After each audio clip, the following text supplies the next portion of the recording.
அன்புமிக்க சகோதரிகளே சகோதரர்களே உங்கள் அனைவருக்கும் வணக்கம். தொடுதிரை மடிக்கணினி மற்றும் இணையதளம் வாயிலாக போட்டி தேர்வுகளுக்கு தயாராக வந்திருக்கும் உங்கள் ஒவ்வொருவரையும் அன்போடு வரவேற்கிறேன்.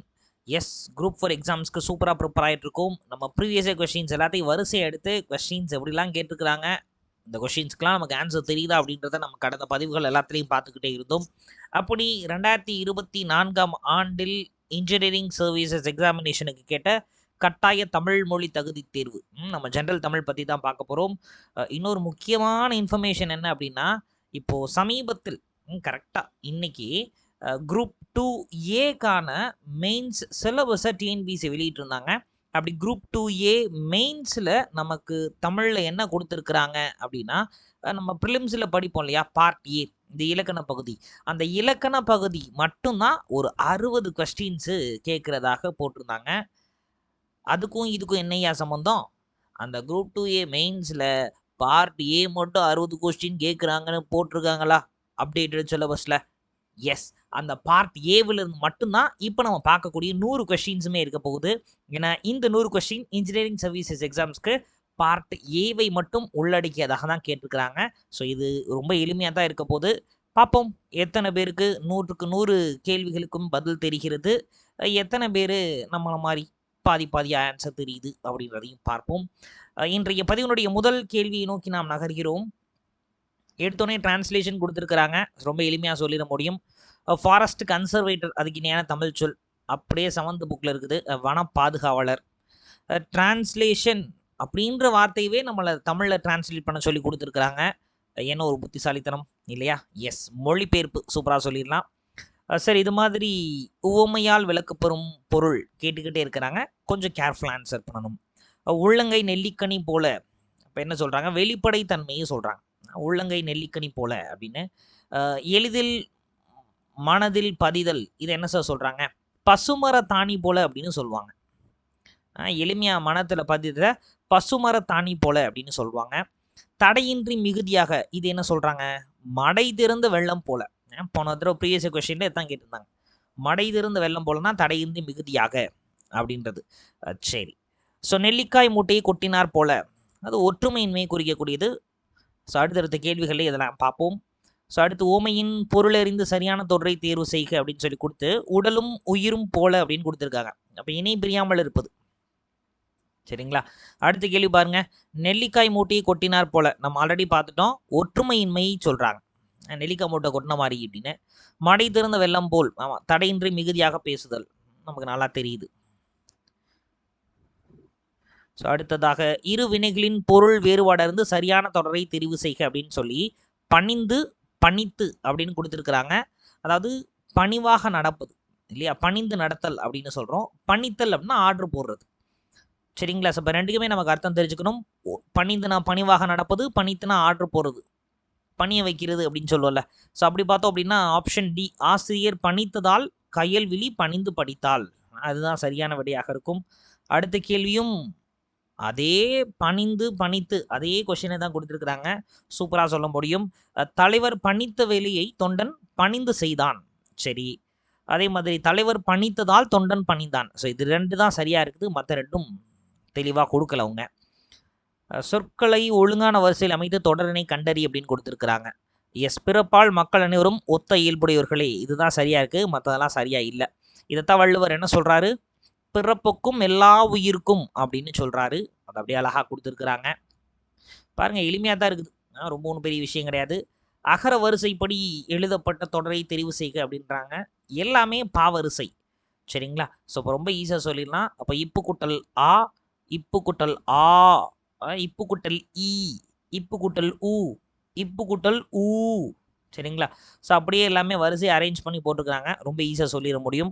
அகர வரிசைப்படிலாம் நமக்கு பிரச்சனையே கிடையாது, ரொம்ப ஈஸியாக போட்டுடலாம் அப்படின்னு நினப்போம். ஆனால் அங்கே தான் பஞ்சாயத்தே இருக்குது. காரணம் என்ன அப்படின்னா, இந்த அகர வரிசை அப்படின்றதுல நமக்கு ஒரு பெரிய பிரச்சனை இருக்குது, கேர்லெஸ் மிஸ்டேக்ஸ். சரிங்களா? இந்த கேர்லெஸ் மிஸ்டேக் ரெக்டிஃபை பண்ணிட்டோன்னா போதும், பிரச்சனையே கிடையாது. ஏன்னா அகர வரிசையில் ரொம்ப அசால்ட்டாக கேர்லெஸ் மிஸ்டேக் வந்துடும். கொடு அப்படின்ற வேர்ச்சொல்லின் வினையால் அணியும் பெயர் என்னன்னு கேட்டுக்கிறாங்க சார். சரிங்களா? ஸோ கொடு வேர்ச்சொல். இப்போ வினையால் அணியும் பெயர், வினையால் அணியும் பெயர் அப்படின்னா இங்கே என்ன சொல்கிறாங்கன்னா, இது ஒரு நபர், கொடு அப்படின்ற செயலை செய்யக்கூடிய நபர். அப்ப வினைனா செயல். அந்த செயலை செய்யக்கூடிய நபரைத்தான் வினையாளனின் பெயர் அப்படின்னு சொல்றோம். இதுல பாருங்க என்னது கொடுத்தோர். இதான் அந்த ஹியூமனை குறிக்குது இல்லைங்களா? அப்பதான் வினையாளனின் பெயர். கொடுத்து அப்படின்றாங்கல்ல சார். என்ன சார் இது? நல்லா பார்த்துக்கோங்க. இந்த ஊ அப்படின்ற விகுதி வந்தது இல்ல ஈ அப்படின்னு விகுதி வந்ததுன்னா இதைத்தான் நம்ம என்ன சொல்றோம் அப்படின்னா வினையெச்சம் அப்படின்னு சொல்றோம். சரிங்களா? ரைட்டுங்க. கொடுத்தல் இந்த தல் அப்படின்னு வந்தாலோ இல்லைன்னா அல் அப்படின்னு வந்தாலோ தல் அல் இப்படிலாம் வந்ததுன்னா இதை நம்ம தொழிற்பெயர் அப்படின்னு சொல்றோம். சரிங்களா?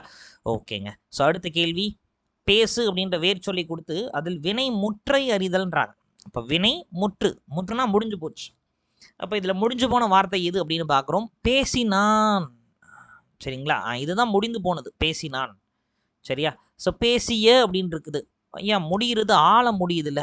அப்போ ஆழ முடிஞ்சிச்சு பேசிய அப்படின்னு முடிஞ்சா இதைத்தான் நம்ம பெயரச்சம் அப்படின்னு சொல்றோம். ஏன்னா ஆவுகுதி பெற்று வருவது பெயரச்சம். சரிங்களா? ஓகேங்க. பேசுதல் இப்பதான் பார்த்தோம். தள் வந்துருச்சு. அப்போ பேசு என்ற வேர் சொல்லி கொடுத்து அதுல தொழிற்பெயர் என்னன்னு கேட்டா பேசுதல் அப்படின்னு சொல்லிடலாம். பேசி ஈ அப்படின்னு வந்திருக்கா? ஈல முடியுது. அப்போ இதை என்ன சொல்றோம்? வினையச்சம் அப்படின்னு சொல்றோம். சரிங்களா? சூப்பருங்க. கான் என்னும் வேர் சொல்லின் பதம் அறிக அப்படின்னு கேட்டிருக்கிறாங்க. அப்ப கான் அப்படின்றது எதை குறிக்குது அப்படின்னு பார்த்தா கான் பார்க்கறது, கண்டேன் அப்படின்றது தான் சரியா இருக்கும். எளிமையான ஒரு கேள்விதான். ஸோ அடுத்ததாக மயங்கொலியிலிருந்து கேட்டிருக்கிறாங்க. ஒலி வேறுபாடு அறிந்து விரை விரை. சரிங்களா? ஸோ விரை அப்படின்னா விதையை குறிக்குது. விரைனா விரைத்து போது மரத்து போவதை சொல்கிறார்கள். வரைச்சு போயிடுச்சு அப்படின்னு சொல்லுவோம்ல அதை சொல்றாங்க. ஒளி வேறுபாடு இருந்து மீண்டும் விளை மற்றும் விளை கொடுத்திருக்கிறாங்க. விளை அப்படின்னா விளைச்சலை குறிக்கக்கூடிய ஒன்று. விளை அப்படின்னா விரும்பக்கூடிய ஒன்று. விளைத்தகையான் வேண்டி இருப்பார் அப்படின்னு சொல்லுவாங்க இல்லையா? அதுதான். ஒளி மற்றும் பொருள் வேறுபாடு இருந்து சரியான தொடரை தெரிவு செய்க அப்படின்னு கொடுத்திருக்கிறாங்க. மணிமேகலை மணிப்பல்லவத்தீவிற்கு சென்றால் அதுதான் சரியா இருக்குது. சரிங்களா? மற்ற எல்லாத்துலேயுமே பாருங்க மிஸ்டேக்ஸோட கொடுத்துருப்பாங்க. இந்த மாதிரி கொஸ்டினை தான் நம்ம ரொம்ப ரொம்ப கேர்ஃபுல்லாக பார்க்கணும். சரிங்களா? ஆமாம். ஏன்னா அம்புட்டுமே ஜோக்கராக தான் என்னையா பண்ணுறது அப்படின்ற மாதிரி நமக்கு எல்லாமே சரி மாதிரியே தோணும். ஆனால் அதில் ஏதோ ஒன்று மட்டும்தான் சரியாக இருக்கும், மித்த 3 தவறாக இருக்கும். கொஞ்சம் கேர்ஃபுல்லாக அதை பார்த்துக்கணும். ஆங்கில சொற்களுக்கு நேரான தமிழ் சொல் என்னன்னு கேட்டிருக்காங்க. Nautical mile. ஆமாம், கடல் மைல். கடல் தொலைவு அப்படின்னு கூட சொல்லியிருந்திருக்கலாம். கொடுத்துருக்க ஆப்ஷன் வச்சு பார்த்தா கடல் மைல் தான் சரியாக இருக்கும். கிராப். ஆக்சுவல் கிராப் அப்படின்னா பயிர் தானே சார்? ஆமாங்க. கிராப் அப்படின்னா பயிர்கள் தான். பாருங்க ஃபுட் கிராப்ஸ், கேஷ் கிராப்ஸ் அப்படின்லாம் ஆங்கிலத்தில் சொல்லுவோம். பணப்பயிர்கள், உணவு பயிர்கள் அப்படின்னு சொல்லிட்டு. பட் ஆப்ஷனில் அது எதுவுமே இல்லை. அப்போ இந்த கிராப் என்ன சார்? அப்போ இந்த கிராப் அப்படின்றது செதுக்குறது. சரிங்களா? ஃபோட்டோ கிராப் பண்ணுறது அப்படின்லாம் சொல்லுவோம்ல. இன்னைக்கு தான் எல்லாருமே கிராப் பண்ணி தானே அப்டேட் பண்ணிட்டு இருக்காங்க ஸ்டேட்டஸை. ஸோ கண்டிப்பாக தெரிஞ்சிருக்கும். சூப்பருங்க. எதிர்ச்சொல்லை கேட்குறாங்க. உதித்த அப்படின்ற சொல்லினுடைய எதிர்ச்சொல். சரி, இந்த மாதிரி கொஸ்டின் கேர்ஃபுல்லாக ஞாபகம் வச்சுக்கணும். ஏன்னா உதித்து அப்படின்றது என்ன அர்த்தம்னா தோன்றிய அப்படின்னு நமக்கு தெரியும். ஆனால் அவங்க கேட்டது எதிர்ச்சொல். நம்ம கண் என்னவோ இந்த கேள்விக்கான சரியான பதிலை விட்டுட்டு எது தப்பான ஆப்ஷனோ அதுக்கு தான் நம்ம கண்ணு போவோம். கொஞ்சம் கேர்ஃபுல்லாக பார்த்துக்கணும். ஸோ அப்போ உதித்த அப்படின்னா தோன்றிய, ஆனால் அவங்க எதிர்ச்சொல் கேட்டதுனால அப்போ அதுக்கு எதிர்ச்சொல் மறைந்த அப்படின்னு சொல்லணும். சரியா? உருவக தொடருக்கு பொருந்தாத சொல்லை தேர்ந்தெடுத்து எழுதுக அப்படின்னு சொல்லி கொடுத்துருக்குறாங்க. ஓகே. உருவக தொடர் முகமதி. அப்போ முகமதி அது சரிதான், உருவகம் தான். அதாவது உருவகத்துக்கும் ஊமைக்கும் டிஃப்ரென்ஸ் இருக்குதுங்க. இப்போ say for an example Mathimugam அப்படின்னு சொல்லுவாங்க. அது என்னையா மதிமுகம்? மதி அப்படின்னா நிலா. சரிங்களா? ஸோ மதி போன்ற முகம் அப்படின்றது தான் மதிமுகம் அப்படின்னு சொல்கிறோம். அப்போ இந்த இடத்துல மதி போன்ற அப்படின்ற ஒரு வார்த்தை மறைஞ்சு வருது இல்லையா? போன்ற அப்படின்னு மறைஞ்சு வருது. ஓகேங்க. ஸோ அப்போ மறைந்து வந்தால் அதைத்தான் தொகை அப்படின்னு சொல்கிறோம். அப்போ மதி போன்ற முகம், இங்கே போன்றன்ற ஓம உருபு மறைஞ்சு வருது. மறைஞ்சு வந்தா தொகை. என்ன மறைஞ்சு வருது? உவம உருபு மறைந்து வருது. அப்போ மதிமுகம்னா அதை உவமை தொகை அப்படின்னு சொல்லுவோம். சரிங்களா? ரைட்டுங்க. ஸோ அதே மாதிரி முகமலர் அப்படிங்கிற வார்த்தையை பாருங்க. மலர் முகம் அப்படின்னா அது சரியாக இருந்திருக்கும். மலர் போன்ற முகம் இல்லையா? மலர் முகம் அப்படின்னா மலர் போன்ற முகம். அப்போ போன்றன்ற வார்த்தை மறைந்து வருது. என்னது ஓமை. அப்போ ஓமை தொகை அப்படின்னு சொல்லிடலாம். ஓகே. முகத்தாமரை, அதாவது தாமரை முகம், தாமரை போன்ற முகம். சரிங்களா? அப்ப இது 3மே பாருங்களேன், எல்லாமே உவமை தொகையாக இருக்குது. அப்ப இதத்தான் உவமை தொகை அப்படின்னு சொல்றோம். சரி சார். ஆனா கேள்வியில உருவகம்ல கேட்டிருக்கிறாங்க. நீங்க என்ன உவமை தொகை பாடம் எடுத்துக்கிட்டு இருக்கீங்க? அப்படின்னு நீங்க யோசிக்கலாம். உருவகம்ன்றது வேற ஒன்றுமே கிடையாது. ஒன்றை உருவகப்படுத்துவது. இந்த உவமை தொகையில நம்ம சொல்றோம் இல்லையா? ஆமா. இந்த மதி போன்ற முகம் அப்படின்னு சொல்றோம்ல. இதுல உவமேயம், உவம உருபு, உவமை இது 3மே ஒன்றா வந்துச்சுன்னா அது உவமை தொடர். இது ஒன்றோடு ஒன்று மாறி இருந்ததுன்னா அதுதான் உருவகம். புரியலல? இப்ப புரியும். புரியிற மாரி சொல்லணும்னா, மதி மாதிரி முகம் இருக்குன்னு சொல்றாங்கல்ல, அத அப்படியே திருப்பி சொல்றோம். முகமதி. அப்ப முகம் வேற, மதி வேறலடா. அந்த முகமே ஒரு மதி தான்டா. புரியுதுங்களா? நிலா மாதிரி இவன் முகம் இருந்ததுப்பா அப்படின்னு சொல்றது உவமை தொகை. சரிங்களா? ஆமா. நிலா வேற, அவ முகம் வேற கிடையாதுங்க. அவ முகமே நிலா தான் அப்படின்னு சொல்றது உருவகம். ஸோ அப்படி பார்த்தீங்க அப்படின்னா, இந்த முகமலர், முகத்தாமரை இது எல்லாமே அப்படிதான் இருக்குது. முகமன் அப்படின்றது மட்டும் உருவகம் கிடையாது. சரிங்களா? ரொம்ப ஈஸியா சொல்லிற முடியும். புரிஞ்சிருக்கும்னு நினைக்கிறேன். புரியலன்னா கமெண்ட்ல லீவ் பண்ணுங்க. இது தனியா கூட ஒரு செஷனா நம்ம பார்ப்போம். பொருந்திய இணைகளை தேர்க அப்படின்னு சொல்லி கொடுத்துருக்கிறாங்க. படுவும். சரிங்களா? அப்ப படுவும் நடுவுல வருது. அப்ப இது இன்னிசை கிடையாது. செய்யுளிசை அளபடை. ஓகே. தளி இறுதியில வருது. அத சொல்லி செயலபடை சரியா இருக்கு. வாழ்க்கை. ஆ இது வாழ்க்கை அப்படின்னு ஒற்றளபடை மாரி தெரிஞ்சாலும், வாழ்க்கை ஒற்றளபடை கிடையாது. ஸோ ஒரு இல்லு தான் வரணும். சரிங்களா? அப்ப தப்பா இருக்கு. ஓகேங்க. தருவும் ஆமா. இடையில வருது. செய்யுளிசை அளபடை. இது சரியா தான் குடுத்திருக்கிறாங்க. சூப்பரா சொல்லிரலாம். சரியான எதிர்ச்சொல் அமைந்த விடையை கண்டறி அப்படின்றாங்க. இரவலர், புலவர் தான் சரியா இருக்குது. ஈதல்னா கொடுக்கிறது, உறவினர்னா வாங்குறதுன்னு எடுத்துக்க கூடாது. உறவினருக்கும் கொடுக்கிறது தான் அர்த்தம். சரியா? சரி அப்ப தவறா இருக்கு. அந்நியர் அரிது. அப்ப அந்நியர் எளிதுன்னு குடுத்திருந்தா கூட கொஞ்சம் லாஜிக் இருக்குது. அந்நியர்னா முன்ன பின்ன தெரியாதவங்க. அரிதுனா ரொம்ப ரொம்ப ரேர். அரியது அப்படின்னு. ஸோ அப்ப கிடையாது. எளிது, ஏற்றல் கிடையாது. ஸோ அப்போ இதுல வந்து எதிர்ச்சொற்கள் அமைந்தது இரவலர், புரவலர் மட்டும்தான். சரி சேர்த்து எழுதுக குடுத்திருக்கிறாங்க. ஆத்தி கூட்டல் சூடி, ஆத்தி சூடி தான். சரிங்களா? ஆத்தி சூடிக்குல ஆத்தி சூடி. ஓகேங்க. கொடுக்கப்பட்டுள்ள சொல்லின் சரியான கூட்டு பெயர் எதுன்னு கேட்டிருக்கிறாங்க. ஆடு. அப்ப ஆடுன்னா கூட்டமா இருக்கக்கூடியதை ஆட்டு மந்தை அப்படின்னு தான் சொல்லுவோம். எதிர்கூட்டல் ஒலிக்க அப்படின்றத சேர்த்து எழுதுனா என்ன கிடைக்குதுன்னு கேட்குறாங்க. இரு கூட்டல் ஓ அப்படின்னா ரோ. அப்ப எதிரொலிக்க. ஈஸியா சொல்லிடலாம். பொருத்தமான பொருளை தெரிவு செய்க. மக்கள் கரந்தை பூவை சூடிச் செல்வது. ஆமா. கரந்தை பூவை எப்போ சூடிட்டு போவாங்க? ஆணிர்களை மீட்கும் போது சூடிச் செல்வார்கள். புறத்திலிருந்து கேட்டிருக்கிறாங்க. புறம். அடுத்த கேள்வி. ஓகே. கூற்று காரணம் சரியா தவறான்னு கேட்டிருக்கிறாங்க. பந்து உருண்டடு இது தன்வினை. சரிதான். பந்து உருண்டது தன்வினை. எழுவாய் ஒரு வினையை செய்தால் அது தன்வினை எனப்படும். ஆமா. இங்க பந்துன்றதான் எழுவாய். பந்து உருண்டது. அப்ப அது தன்வினை தான். சரிங்களா? சூப்பருங்க. அடுத்தது என் அம்மை வந்தாள் அப்படின்னு மாட்டி பார்த்து கூறுவது திணை வலு அமைதி அப்படின்றாங்க. ஆமாங்க. என் அம்மை வந்தாள். அப்ப வந்தாள்ன்ற வார்த்தையை நம்ம உயர்திணைக்கு தான் சொல்லணும். ஆனா இங்க என் அம்மை வந்தாள் அப்படிங்கிறத இவங்க அக்ரிணைக்கு பயன்படுத்தி இருக்கிறாங்க. சரிங்களா? அப்போ திணை வலு அமைதி அப்படின்னா வலு அமைதி. வலுனா தப்பு. அமைதினா அமைதியை ஏத்துக்கிறது. அப்ப திணை அடிப்படையில் இது தப்பு தாங்க. ஆனா அதை நம்ம ஏத்துக்கிறோம். என்ன காரணத்திற்காக ஏத்துக்கிறோம்? ஓப்பின் காரணமாக அக்ரிணை உயர்திணையாக ஏற்றுக்கொள்ளப்பட்டது. ஸோ கூற்று காரணம் ரெண்டுமே சரிதான். சரி கூற்று காரணம் பொருத்தமா இருக்கான்னு கேட்குறாங்க. தமிழ் மருத்துவத்தில் பக்க விளைவுகள் இல்லை. ஆமா. மருந்து என்பதே உணவின் நீட்சியாக இருக்கிறது. அதுவும் ஆமா. இது ரெண்டுமே தமிழ் மருத்துவம் தான். குறிப்பா வள்ளுவர்லாம் என்ன சொல்றாருன்னா, மருந்தன வேண்டாவாம் யாக்கைக்கு அருந்தியது அற்றது போற்றி உணின் அப்படின்றார். உடம்புக்கு மருந்தே தேவையில்லப்பா. சாப்பிட்டது செரிச்சதுக்கு அப்புறம் பசிச்சதுன்னா சாப்பிடு. உனக்கு பிரச்சனையே இல்லைன்னு சொல்றாரு. ஸோ அடுத்ததாக ஒரு பேராகிராஃப் கொடுத்துட்டு அந்த பேராகிராஃபில் இருந்து கொஸ்டின்ஸ் கேட்டிருக்கிறாங்க. அப்படியே புக்கில் இருக்கக்கூடிய விஷயம் தான் கொடுத்துருக்குறாங்க. ரொம்ப எளிமையாக அந்த பேராகிராஃபை வாசித்து பார்த்தா நமக்கு என்ன ஆன்சர் அப்படின்றது தெரிஞ்சிடும். ஒரு 5 கொஸ்டின் அப்படியே சூப்பராக மார்க் எடுத்துடலாம். சொல் மற்றும் பொருள் கேட்டிருக்கிறாங்க. சரிங்களா? அப்போ சிலம்பில் இருந்து கொடுத்திருக்கிறார்கள் இந்த புகார் நகரத்தினுடைய சிறப்புகளை. தூசு அப்படின்னா என்ன? பட்டு. துகிர் அப்படின்னா பவளம். சரிங்களா? வெறுக்கை அப்படின்னா செல்வம். நொடை அப்படின்னா விலை. அப்படியே சிலம்புல இருந்து எடுத்து கொடுத்துருக்காங்க புகார் நகர வணிகம் பத்தி. சொல் மற்றும் பொருள் தான் மீண்டும் கொடுத்திருக்கிறார்கள். நேமி அப்படின்னா தோல், சரிங்களா. தூவி அப்படின்னா தூவி. விருச்சி அப்படின்னா நல் சொல், விருச்சி கேட்டல் அப்படின்னு சொல்றோம். நல்ல வார்த்தைகளை கேட்குது. சுவல் அப்படின்னா சக்கரம், சக்கரம் சுவல் அப்படின்னு சொல்லுவாங்கல்ல, அதுதான். சூப்பர். பின்வரும் தொடரில் உள்ள பிழையை திருத்தி எழுதுக. அது ஒரு இனிய பாடல்.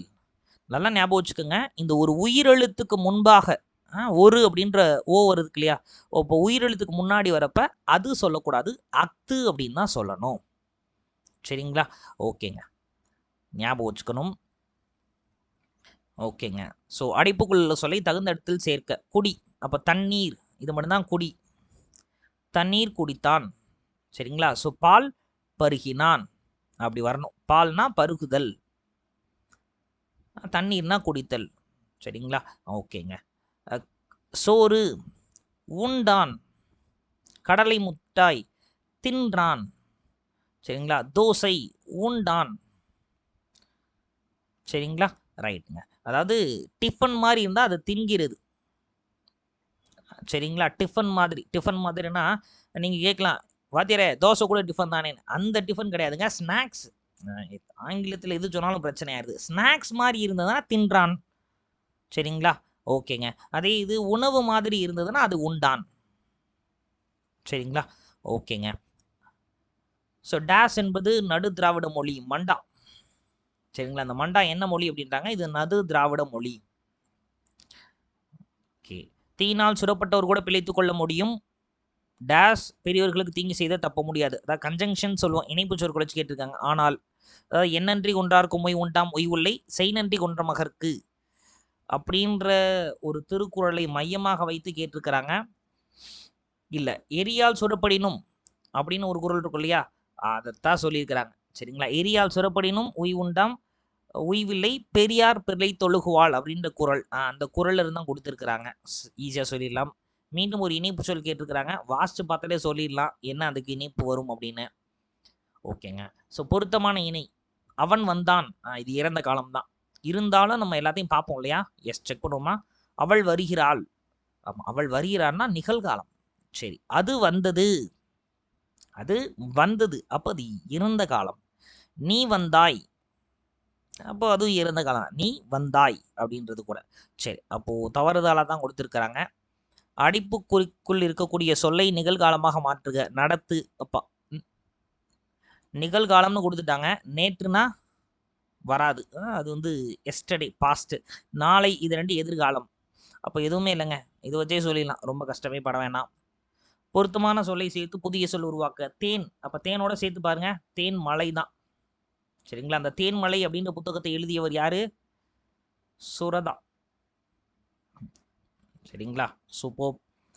பிழையான இணை கேட்டிருக்கிறாங்க. நாகை கூட்டல் பட்டினம், நாகப்பட்டினம் கரெக்டாக இருக்கு. உதக மண்டலம், பட்டுக்கோட்டை, செங்கல் பட்டு, அதுதான் தவறா இருக்கு. எங்கிருந்து வர்றீங்க அப்படின்றதுக்கு இணையான எழுத்து வழக்கை கேட்குறாங்க. எங்கு இருந்து வருகிறீர்கள் அப்படின்றதான் சரியா இருக்கும். சரிங்களா? அப்போ ஒவ்வொரு ஆப்ஷன்ல ஒன்று ஒன்று தவறா இருக்கு. சரிங்களா? ஸோ அப்போது ஆப்ஷனை பார்த்து சொல்லிட முடியும். மருந்தி ஆயினும் விருந்தோடு உண் அப்படின்ற வரிகள் எங்கு இடம்பெறுகிறது? கொன்றை வேந்தனில் ஔவையார் சொல்கிறாங்க, மருந்தாக இருந்தாலுமே விருந்தினோட சேர்ந்து சாப்பிடணும் அப்படின்னு. மன்னார்குடி, அதை எப்படி சொல்கிறாங்க? மண்ணை அப்படின்னு சொல்கிறாங்க. ஓகே. பிறமொழி சொற்களுக்கு இணையான தமிழ் சொற்கள் என்னன்னு கேட்டிருக்கிறாங்க. பொக்கிஷம் செல்வம், ஜாஸ்தி அப்படின்னா அதிகம். சரிங்களா? விஸ்தாரம் அப்படின்னா ரொம்ப விசாலமான அப்படின்ற அர்த்தம், ரொம்ப பெருசாக இருக்குது அப்படின்னு. சிங்காரம் அப்படின்னா அலங்காரம் அப்படின்னு அர்த்தம். ஸோ இப்போ இது எல்லாமே எதிர் சொற்களாக கொடுத்துருக்குறாங்க. ஆப்ஷன் ஏ மட்டும் தான் சரியாக இருக்குது. ரேஷனல் அப்படின்ற சொல்லுக்கான கலைச்சொல் பகுத்தறிவு, ரேஷனல் திங்கிங் சொல்கிறோம்ல. டிரான்ஸ்ஃபார்ம் அப்படின்னா உருமாற்றுதல், உருமாற்றுதல் சொல்கிறாங்க. ஓகேங்க. அலுவல் சார்ந்த கலைச்சொற்கள் கொடுத்துருக்குறாங்க. எஸ், ஈஸியாக சொல்லணும். கேவ் டெம்பிள், கற்கோவில், அது மட்டும்தான் தவறாக இருக்கிறது. அப்படி தானே? ட்ரெஷரினா கருவூலம் சரியாக இருக்குது. மார்ஃபின், ரூபன், காம்பினேஷன்னா புணர்ச்சி, புணர்தல். அப்போ கேவ் டெம்பிளுக்கு என்ன வந்திருக்கணுங்க? குகை கோவில் அப்படின்றது வந்திருக்கும். சரிங்களா? ஸோ கேவ்னா குகை, அப்போ குகை கோவில் தான் சரியாக இருக்கும். ஓகே. விடையிலிருந்து கேட்டிருக்கிறாங்க. நீ விளையாடவில்லையா அப்படின்ற வினாவிற்கு கால் வலிக்கும் அப்படின்னு சொல்வது, ஏன்னா கால் வலிக்கும் அப்படின்னு சொல்கிறது உருவது கூறல். ஏன்னா நடக்க போவதை சொல்றது. விளையாட போனா கால் வலிக்கும் அப்படின்னு. சரி, இதே கேள்விக்கு நீ விளையாட வரவில்லையா அப்படின்னா, கால் வலிக்கிறது அப்படின்னு சொன்னா உற்றது உரைத்தல். ஏன்னா உற்றுதுன்னா நடந்து முடிஞ்ச விஷயத்த சொல்றது. எனக்கு இப்ப கால் வலிக்கிறது, நடந்து முடிஞ்சது, அதை சொல்றது உற்றது உரைத்தல். சரிங்களா? ஆமா. நீ விளையாட வரவில்லையா அப்படின்னா, நீயே போ அப்படின்னு சொல்றது ஏவல் விடை, ஆர்டர் போடுறது. சரிங்களா? நீ விளையாட வரவில்லையா அப்படின்னு ஒரு வினாவை கேட்டா, அந்த வினாவிற்கு எதிராக இன்னொரு வினா, வராமல் இருப்பேனா அப்படின்னு இன்னொரு வினாவை கேட்டால் வினா எதிர் வினாதல் அப்படின்றது. சரிங்களா? எஸ், சூப்பருங்க. அடுத்த கேள்வி, கடைக்கு போகவாயா அப்படின்ற கேள்விக்கு போக மாட்டேன் அப்படின்னு மறுத்து கூறுனா அது என்ன விடைன்றாங்க? மறை விடை. அவ கடைக்கு போறியாடா அப்படின்னு கேட்டதுக்கு போகிறேன் அப்படின்னு சொன்னா ஒத்துக்கிறது இல்லையா, அது நேர்விடை. கடைக்கு போறியா, நீயே போ அப்படின்னு சொன்னா அது ஏவல் விடை. சரிங்களா? அவன் கடைக்கு போறியான்னு கேட்டதுக்கு உருவது குரல், கால் வலிக்கும். கடைக்கு போயிட்டு இருந்தா கால் வலிக்கும் அப்படின்னு சொன்னா அது உருவது குரல். சரிங்களா? எஸ், சூப்பருங்க. பாருங்க, நம்ம புதுசா படிக்கவே இல்லைங்க. கொஸ்டின் பேப்பரை வச்சே ஒரு கான்செப்டே நமக்கு தெரிஞ்சிருச்சு. உனக்கு கதை எழுத தெரியுமா அப்படின்ற வினாவிற்கு எனக்கு கவிதை எழுத தெரியும் அப்படின்னு சொல்றது இனமொழி விடை. ஏன்னா நம்ம கேட்டது ஒன்று, அவன் பதில் சொல்லது ஒன்று, ரெண்டுமையான லிங்க் இருக்குது. அதை தான் இனமொழி விடை அப்படின்னு சொல்றோம். எவ்வகை வாக்கியம் என கண்டு எழுதுக. அப்பா சொன்னார் செய்வினை, அப்பாவால் சொல்லப்பட்டது அப்படின்னா செய்யப்பாட்டு வினை. சரிங்களா? அப்ப அப்பாவால் இல்லைன்னா ஆள் அப்படின்ற வேற்றுமை உறுப்பு வந்துடும். சரிங்களா? ஆள் அப்படின்றதும் பட்டது அப்படின்னு முடியும், அதாவது செய்யப்பாட்டு வினை சொல்லிடலாம். என் அண்ணன் நாளை வருவான், இது என்ன தொடர்? இது ஒரு செய்தி தொடர். நாளைக்கு வருவான்ற இன்ஃபர்மேஷன் சொல்றாங்க. வினா கொஷின்ல வினா எழுத்துக்கள் இருக்கணும் இல்லைங்களா? ஆ, ஏ, ஏ, ஓ, யா அப்படின்ற வினா எழுத்துக்கள் வந்து வினா இருந்ததுனா தான் வினா தொடர். சரிங்களா? ஆர்டர் போகிற மாதிரி இருந்தால் அது விழி தொடர். இங்கே எதுவும் ஆர்டர்லாம் போடலை. பிறவினை தொடருக்கு வாய்ப்பே கிடையாது இது இல்லைங்களா? தன்வினை பிறவினை பற்றி இங்கே பேசலை. சரி, விடைக்கேற்ற வினா கேட்டிருக்கிறாங்க. பாரதிதாசனின் இயற்பெயர் யாது? பாரதிதாசனோட இயற்பெயர் சுப்புரத்னம். அப்போ இதுதான் சரியா இருக்கு. பாரதிதாசன் யாருன்னு கேட்டா பாரதிதாசன் புலவர் அப்படின்னு சொல்லியிருப்போம். சுப்புரத்னம் என்று யார் அழைத்தது? சுப்புரத்னம் அப்படின்னு பாரதிதாசனுடைய தாய் தந்தை அழைத்திருப்பார்கள். அது இங்கே விடையே கிடையாது. பாரதிதாசனின் இயற்பெயர் சுப்புரத்னமா அப்படின்னு கேட்டால் அதுக்கு ஆன்சர் ஆம். ஸோ புரியுதுங்களா? ஸோ இப்போ ஈஸியாக சொல்ல முடியும். ஸோ இப்போ விடைக்கேற்ற வினா நமக்கு ரொம்ப கஷ்டம்லாம் கிடையாது, ரொம்ப எளிமையாக நம்மளால் சொல்லிட முடியும். கல்வி கற்றவருக்கு அவர் கற்ற கல்வி அழகு, ஆகையால் அழகு சேர்க்கும் பிற அணிகலன்கள் தேவையில்லை. சரி, ஸோ ஃபர்ஸ்ட் ஆப்ஷன் தான் கரெக்டாக இருக்கு இல்லையா? எதனால் பிற அணிகலன்கள் தேவையில்லை? இந்த ஃபர்ஸ்ட் ஸ்டேட்மெண்ட் மட்டும்தான் ஆன்சர். ஸோ அப்போ ஃபுல்லாக கம்ப்ளீட் ஆகல. யாருக்கு அழகு செய்ய வேறு அணிகலன்கள் தேவையில்லை? கல்வி கற்றவருக்கு, அதான் ஆன்சர் இல்லைங்களா? அழகு செய்ய பிற அணிகலன்கள் தேவையா? இல்லை அப்படின்னு ஆன்சர் பண்ணணும். ஸோ அப்போ ஆப்வியஸாக ஆப்ஷனுக்கு மற்ற எதுக்குமே சரியான விடை கொடுத்தது கிடையாது. ஆப்ஷன் ஏ மட்டும் தான் சரியாக இருக்குதுங்க. ஒருவேளை நமக்கு டவுட்டாக இருந்துச்சுன்னா மற்ற ஆப்ஷன்ஸ் எல்லாத்தையுமே பொருத்தி பாருங்கள், அதுலேருந்து கண்டிப்பாக நமக்கு ஆன்சர்ஸ் தெரிஞ்சிடும். சொற்களை ஒழுங்குபடுத்தி சரியான தொடரை தேர்வு செய்ய சொல்கிறாங்க. நம் முன்னோரின் வாழ்க்கை இயற்கையோடு இயந்தது, அது ஒன்று தான் சரியாக இருக்குது. வாஸ்ட் பார்த்தாலே சொல்லிடலாம். கதிரவன் காலையில் உதித்து மாலையில் மறையும். சரிங்களா? அதுதான் சரியாக இருக்குது. வாசிச்சாலே சொல்லிட முடியும். ஒருவேளை இதெல்லாமே உங்களுக்கு டெஸ்ட் மாதிரி வச்சா நல்லா இருக்கும் அப்படின்னு ஆசைப்பட்டீங்கன்னா சொல்லுங்கள். டெஸ்ட் மாதிரி கூட ரெடி பண்ணி நம்ம ப்ரீவியஸ் கொஷின்ஸை டெஸ்ட்டாக கூட வச்சிடலாம். அகர வரிசைப்படுத்த சொல்லியிருக்கிறாங்க. எல்லாமே உயிரெழுத்துக்கள் சார்ந்து, ரொம்ப ஈஸியாக உயிரெழுத்துக்கள் சார்ந்து நம்மளால் சொல்லிட முடியும். வேர் சொல்லை தேர்வு செய்ய சொல்கிறாங்க. கஷ்டமே கிடையாது. மேக்சிமம் முதல் 2 எழுத்துக்கள் இல்லைனா ஒரு எழுத்து தான் வேர் சொல்லாக இருக்கும். இங்கே நட அப்படின்றது தான் அப்போ வேர் சொல். சரிங்களா? ரைட்டுங்க. ஸோ அடுத்து தருகின்றனர் அப்படின்றதுல வேர் சொல் எது அப்படின்னு கேட்டுக்கிறாங்க. இங்கே தருகின்றனர், அப்போ தருதல் இல்லையா? தா அப்படின்றதான் வேர் சொல். சரிங்களா? தந்த ஆ வருது, அப்போது தந்தனா பெயரச்சம். தந்து ஈவது ஈவன் தான் வினையச்சம். சரி, ஒரு பொருள் தரும் பல சொற்கள் கேட்டிருக்கிறாங்க. முகில், அப்போ முகில்னாலே மேகம், கொண்டல், கார் எல்லாமே. கார் முகில் அப்படிலாம் சொல்கிறோம்ல. ஸோ அப்போ ஈஸியாக சொல்லிட முடியும். தாவரத்தின் நுனிப்பகுதிகளை குறிக்கும் சொற்களுள் அல்லாதது எது அப்படின்னு கேட்டிருக்கிறாங்க. அப்போ துளிர், குருத்து, முறி எல்லாமே நுனிப்பகுதி. தோகை அப்படின்றது இலைப்பகுதி. சரிங்களா? ஸோ தாவரை இப்போ எங்கே சொல்லுவாங்க? கரும்பு, இந்த கரும்பு செடியினுடைய இலையை தோகை அப்படின்னு சொல்லுவாங்க. நாணல் செடியினுடைய இலையை தோகை அப்படின்னு சொல்லுவாங்க. அப்ப நாணல் இலை, கரும்பு இலைலாம் சொல்லக்கூடாது. கரும்பு தொகை, நாணல் தொகை அப்படின்னு சொல்றோம். காடு என்னும் பொருள் தரக்கூடிய சொற்கள் எதுன்னு கேட்டிருக்காங்க. அரண் மற்றும் அடவி இதான் காடை குறிக்கக்கூடியது. மரபு பிள்ளைகள் தொடரை சுட்டுக எது அப்படின்னு கேட்டிருக்கிறாங்க. சிங்க குருளை உருண்டு விளையாடுகிறது கரெக்டாக இருக்கு. குருவி குஞ்சு அதுவும் கரெக்டாக தான் இருக்கு. மாங்கன்று ஓகே. கீரி குட்டி கீரி குட்டி கிடையாது, கீரி பிள்ளை. சரிங்களா? அப்போ குட்டி எதுக்கு வருமே? அது கரடிக்கு வரும். சரிங்களா? ஸோ கரடிக்கு தான் குட்டி. வலுவற்ற தொடர் எழுதுக அப்படின்னு கேட்டிருக்கிறாங்க. ஓகே, பானை தான் கொடுத்துருக்குறாங்க.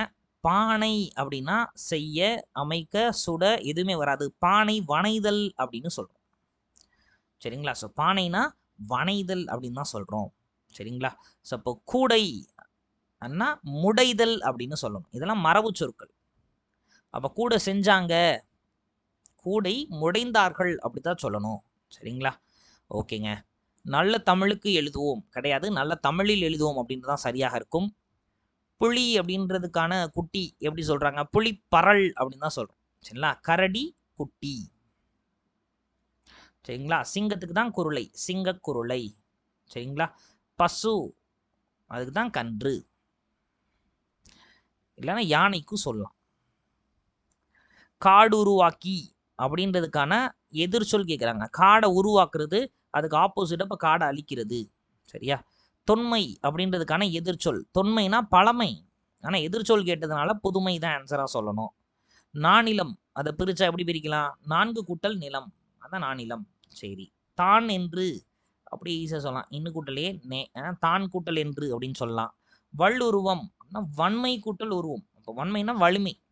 சரிங்களா? ஸோ வன்மை கூட்டல் உருவம். கத்தும் குயிலோசை சற்றே எந்தன் காதல் பட வேண்டும்னு பாரதியார் சொல்றாரு. ஓகே, கத்தும் குயிலோசைன்னு வந்திருக்க கூடாது. ஆக்சுவலா குயில் கூவும். சரிங்களா? ஓகே, இருந்தாலும் எழுதுனது பாரதியார் அப்படின்றதுனால அப்போ கூவும் குயில் தான் வந்திருக்கணும். கத்தும் குயில்னா அது வலு, வலுனா தப்பா இருக்குன்னு அர்த்தம். ஆனா இருந்தாலும் நம்ம அதை அக்செப்ட் பண்ணிக்கிறோம். சரிங்களா? அப்ப இங்க என்ன வலு இருக்கு? மரபு வலு இருந்தது, அதை நம்ம அக்செப்ட் பண்ணிக்கிறோம். அப்ப மரபு வலு அமைதி. ஆயுத எழுத்து எங்கிருந்து பிறக்குதுன்னு கேட்டிருக்கிறாங்க. ஆயுத எழுத்து தலையிலிருந்து பிறக்கக்கூடியது. சரிங்களா? அப்ப கழுத்திலிருந்து பிறக்கக்கூடியது உயிர் எழுத்துக்கள். சரிங்களா? அதுக்கப்புறம் இடையின எழுத்துக்கள் எரள வளல, இது எல்லாமே கழுத்திலிருந்து பிறக்கக்கூடியது. சரி, மார்பில் இருந்து பிறக்கக்கூடிய எழுத்துக்கள் அது வல்லின எழுத்துக்கள். இந்த வல்லினம் தான் மார்பில் இருந்து பிறக்குங்க. சரிங்களா? இது நீங்களே சொல்லிடுவீங்க. மெல்லின எழுத்துக்கள் ஞங்கன நமன, இது மூக்குல இருந்து தான் பிறக்கக்கூடியது. சரி, அடுத்து கன்சோனன்ட் அப்படின்னு என்னன்னு கேட்டிருக்கிறாங்க. மெய்யொலி அப்படின்றது தான் சரியான ஆக்கம். ஆனால் இவங்க கொடுத்துருக்க ஆப்ஷனில் மெய் எழுத்து அப்படின்னு இருக்குது, அதனால் அதை எடுத்துக்கலாம். சரிங்களா? வௌவல் அப்படின்னா உயிரொலி. சரிங்க சார். பயோடைவர்சிட்டி என்னன்னு கேட்டிருக்காங்க. பல்லுயிர் மண்டலம் அதான் சரியான ஆக்கம். ஓகே, கல் கால் இது ரெண்டையுமே பொறுத்து சொல்கிறாங்க. ஆமாம், கல் காலில் விழுந்தது அப்படின்னு சொல்லலாம். ஆப்ஷன் வச்சு பார்த்தோம் அப்படின்னா ஆப்ஷன் ஏ, கல் விழுந்து காலில் காயமானது தான் சரியா இருக்குது, மற்றதெல்லாம் தவறா இருக்கு. மாலை அப்படின்றது என்ன அப்படின்னு கேட்டிருக்காங்க. மாலை அப்படின்னா பொழுது மற்றும் தார். சரிங்களா? ஸோ மாலைன்றது ஒரு பொழுது இல்லையா? முல்லை நிலத்திற்குரிய சிறு பொழுது மாலை. இது போக பூக்கள் வைத்து தொடுப்பதும் மாலை தான். சரிங்களா? ஸோ ஆப்ஷன் டி தான் சரியாக இருக்கும். தானம் அப்படின்னா கொடுக்கிறது. ஸோ அதுக்கு சரியா என்ன இருக்கு அப்படின்னு பார்த்தீங்கன்னா கொடை மற்றும் ஈகை தான். பார்த்தோன்னா சொல்ல முடியுது. அரண் ஆமாம், பாதுகாப்பு, கோட்டை. சரிங்களா? சரிங்க சார். ஆப்ஷனை பார்த்தே நம்மளால் எளிமையாக சொல்ல முடியும். ஒருமை பன்மை பிழையற்ற தொடர் எது அப்படின்னு கேட்டுக்கிறாங்க. முருகன் அவர்கள் அருகில் சென்றார்கள் இல்ல, முருகன் அவர்கள் அருகில் சென்றான் அப்படின்னு தான் வந்திருக்கணும். முருகன் அவர் அருகில் சென்றார்கள் இல்ல, முருகன் அவர் அருகில், அதுவுமே தப்பு தான் இல்லையா? அவர்கள் அருகில் ஏன்னா நிறைய பேர், இல்லைன்னா அவர்னு ஒற்றைப்படையா இருந்தாலும் சென்றான் அப்படின்றது வந்திருக்கணும். சரிங்களா? அப்போ ஒருமை ஒரே ஒரு ஆள் மட்டும். முருகன் அவர் பக்கத்தில் அவர் அருகில் சென்றான் அப்படின்னு தான் வந்திருந்திருக்கணும். முருகன் அவர்கள் அருகில் சென்றனர்னு வந்திருக்க கூடாது, சென்றான். ஸோ ஆப்ஷன் டி தான் சரியானது. பிழையற்ற ஒருமை தொடர் எதுன்னு கேட்டிருக்கிறாங்க. சரிங்களா? எஸ், நான் அல்லேன் அப்படின்றது தான் சரியாக இருக்கும். சரிங்களா? அப்போ எப்போ அல்லோம் அப்படின்னு சொல்லலாம்? நாம் அல்லோம் அப்படின்னு சொல்லலாம். சரிங்களா? ரைட்டுங்க. நீ அள்ளீர் அப்படின்னு சொல்லலாமா? இல்லை. சரிங்களா? ஸோ நீ வீர் அல்லேர் அப்படின்னு சொல்லணும். சரிங்களா? அல்லீர் இல்ல, அல்லேர் அப்படின்னு சொல்லணும். ஸோ இப்போ எல்லாமே தவறுதலாக இருக்கு. சரி, அடுத்த கேள்வி. ஓகே, சிலப்பதிகாரத்திலிருந்து கொடுத்துருக்குறாங்க, ரொம்ப எளிமையாக சொல்ல முடியும். கொங்கு அப்படின்னா மகரந்தத்தை குறிக்கக்கூடியது. அலர் அப்படின்னா பூவினுடைய 7 நிலைகள்னு மலர்தலை குறிக்கக்கூடியது. திகிரி அப்படின்னா ஆணை சக்கரம். மேருன்றது இமயமலை. சிலப்பதிகாரத்திலிருந்து ஈஸியாக கொடுத்துருக்குறாங்க. ஓகேங்க. ஒரு ஓர் சிம்பிளாக நமக்கு தெரியுங்க இல்லையா? எஸ், ஒரு உயிர்மை எழுத்துக்கு முன்னாடி ஒரு வரணும். சரிங்களா? ஆமாம், உயிர் எழுத்துக்கு முன்னாடி ஓர் வரணும். அவ்வளவுதான். இந்த இது நமக்கு முன்னாடியே தெரியும். உயிர் எழுத்துக்கு முன்னாடி ஓர் அப்படின்றத பயன்படுத்தணும். உயிர்மை எழுத்துக்கு முன்னாடி ஒரு பயன்படுத்தணும். ஸோ அப்படி ஈஸியாக சொல்லிட முடியும். திருக்குறள்ல இருந்து விடுபட்ட வார்த்தையவே கேட்டிருக்கிறாங்க. தேவர் அணையர் கயவர் அவரும் தான் மேவன செய்தொழுகலாம் அப்படி சொல்லிட முடியும். சரியான தொடர் எதுன்னு கேட்டிருக்காங்க. இந்தியாவின் பறவை மனிதர் டாக்டர் சலீம் அலி. சரிங்களா? எஸ், இவருடைய முக்கியமான பங்களிப்பு தான் நமக்கு வந்து இன்றைக்கும் பல்வேறு பறவைகள் சரணாலயம் இருக்கிறதுக்கு காரணம். சரிங்களா? ஆர்னித்தாலஜி அப்படின்ற படிப்புக்கு மிக மிக முக்கியமானது இவருடைய படைப்புகள், இவர் எழுதிய புத்தகங்கள் எல்லாமே. ஆர்னித்தாலஜி அப்படின்றது தான் பறவைகளை பற்றி படிக்கக்கூடிய ஒன்று. மார்ச் 20ஆம் தேதி நம்ம சிட்டுக்குருவிகள் தினமாக கொண்டாடிக்கிட்டு இருக்கிறோம். அதையும் நம்ம தெரிஞ்சுக்குவோம். நண்பா படி அப்படின்றது எந்த வகையான தொடர்? ஆர்டர் போடுற மாதிரி இருக்கு. அப்போ அது வெளி தொடர் தான். சரிங்களா? சரி, சரியான வினா சொல்லை தேர்ந்தெடுக்க சொல்றாங்க. மதிப்பு கூட்டி என்றால் என்ன? வாஸ்டாலே சொல்லிடலாம். பெயர் சொல் எத்தனை வகைப்படும்? ஐயா, எத்துணை அப்படின்னு வராதா? தாராளமா வரும். இந்த எத்துணை எப்போ பயன்படுத்தணும் அப்படின்னா ஆச்சரியத்துக்கு பயன்படுத்தணும். சரிங்களா? ஆமா, ரொம்ப ஆச்சரியப்படுவோம் இல்லையா? இல்லைன்னா உவகை, ரொம்ப மகிழ்ச்சியா இருப்போம்ல. ஆமா, ஸோ அப்போ அதுக்கு தான் வரும். அப்போ இந்த எத்துணை அப்படின்ற வார்த்தையை நம்ம எங்கே பயன்படுத்தணும்? உணர்ச்சியின் போது, உணர்ச்சி தொடரில் மட்டுமே பயன்படுத்தணும். இது வந்து வினா தொடர். அப்போ எத்தனை தான் பயன்படுத்தணும். மிஸ் பண்ணிடக்கூடாது. அறநெறி சாரம் என்பதன் பொருள் என்ன? வாஸ்டாலே சொல்லிடலாம். தமிழரசி வள்ளுவரை ஓவியமாக வரைந்தாள். இறந்த காலம், அது ஒன்று தான் சரியா இருக்குது. தமிழரசி வள்ளுவரை ஓவியமாக வரைவாள் அப்படின்னா இது எதிர்காலம். சரிங்களா? தமிழரசி வள்ளுவரை ஓவியமாக வரைகின்றாள் அப்படின்னா இது நிகழ்காலம், நடந்துகிட்டு இருக்குது. இப்போ எல்லாமே தப்பு தப்பாக கொடுத்துருக்குறாங்க. தமிழரசி வள்ளுவரை ஓவியமாக வரைந்து முடித்தாள் அப்படின்னா அது இறந்த காலம், ஆல்ரெடி வரைந்து முடிச்சிட்டா. சரிங்களா? ஸோ இப்போ எல்லாமே தவறாக கொடுத்துருக்குறாங்க. அதில் எது சரியாக தான் சொல்லணும். பேச்சு வழக்கு அல்லாத தொடர் என்னன்னு பார்ப்போமா? கொல்லணும் அப்படின்றது பேச்சு வழக்கு. தெரிஞ்சுக்கணும் அப்படின்றது பேச்சு வழக்கு. விரும்புகிறேன் அப்படின்றது பேச்சு வழக்கு. ஸோ இப்போ பேச்சு வழக்கு எங்கெல்லாம் இருக்கோ அதை எலிமினேட் பண்ணிட்டாலே நமக்கு ஆன்சர் கிடச்சிரும். ரொம்ப ஈஸியாக சொல்லிடலாம். சரியான எழுத்து வழக்கு தொடர் என்ன அப்படின்னு கேட்டிருக்காங்க. யாரப்பா பேச்சு வழக்கு. சரிங்களா? எஸ். எங்கே பேச்சு வழக்கு. யாரப்பா எங்க. ஓகேங்க. அப்போ யார் நீ எங்கு வந்தாய் அப்படின்றது தான் எழுத்து வழக்கில் சரியாக இருக்கக்கூடிய ஒன்று. நிறுத்தற்குறிகள் அது ஈஸியாக நம்மளால் சொல்லிடும். நல்லவன் வாழ்வான், தீயவன் தாழ்வான் அப்படின்றது. ஸோ இதில் ஆப்ஷன் பி, ஆப்ஷன் ஏ இது ரெண்டுமே நமக்கு கொஞ்சம் கன்ஃபியூஸ் ஆகும். சரிங்களா? எஸ். அப்போ நல்லவன் வாழ்வான்னு முடிச்சுட்டாங்க. அப்போ இந்த கம்மா எப்போ போடுறது? நம்ம அடுத்தடுத்து அடுக்கடுக்காக ஏதாவது சொல்லிட்டு இருந்தால் தான் கம்மா போடணும். இங்கே முடிச்சதுனால நம்ம கண்டிப்பாக செமிகோலன் தான் போடணும். சரிங்களா? எஸ். இன்றைய பதிவுனுடைய இறுதி கேள்வி நிறுத்தற்குறியீடுலாம் கேட்டிருக்கிறாங்க. காகத்திற்கு காது உண்டா? அதற்கு காது கேட்குமா? அப்போ உண்டா ஆ வந்துருச்சு, கேட்குமா ஆ வந்துருச்சு. வினா எழுத்துக்கள் வந்திருக்கு. அப்போ கண்டிப்பாக வினா கொஸ்டின் தான். சரிங்களா? சூப்பருங்க. ஸோ இதோட நமக்கு இந்த பதிவு முடிவுக்கு வருகிறது. சரிங்களா? ஸோ இந்த 100 கேள்விகளில் உங்களுக்கு எத்தனை கேள்விகளுக்கு ஆன்சர் தெரிஞ்சது, இன்னும் எதுக்கெல்லாம் எனக்கு ஆன்சர் தெரியல, எந்தெந்த டாபிக்ஸ்லாம் கிளாஸ் எடுத்தால் நல்லாயிருக்கும் அப்படின்னு உங்களுக்கு ஏதாவது தோணுச்சுன்னா அதை கமெண்ட் லீவ் பண்ணுங்கள். கண்டிப்பாக அதை பார்ப்போம். மீண்டும் அடுத்த பதிவில் சூப்பராக சந்திக்கலாம். My dear brothers and sisters, wish you all the very very very best and thank you.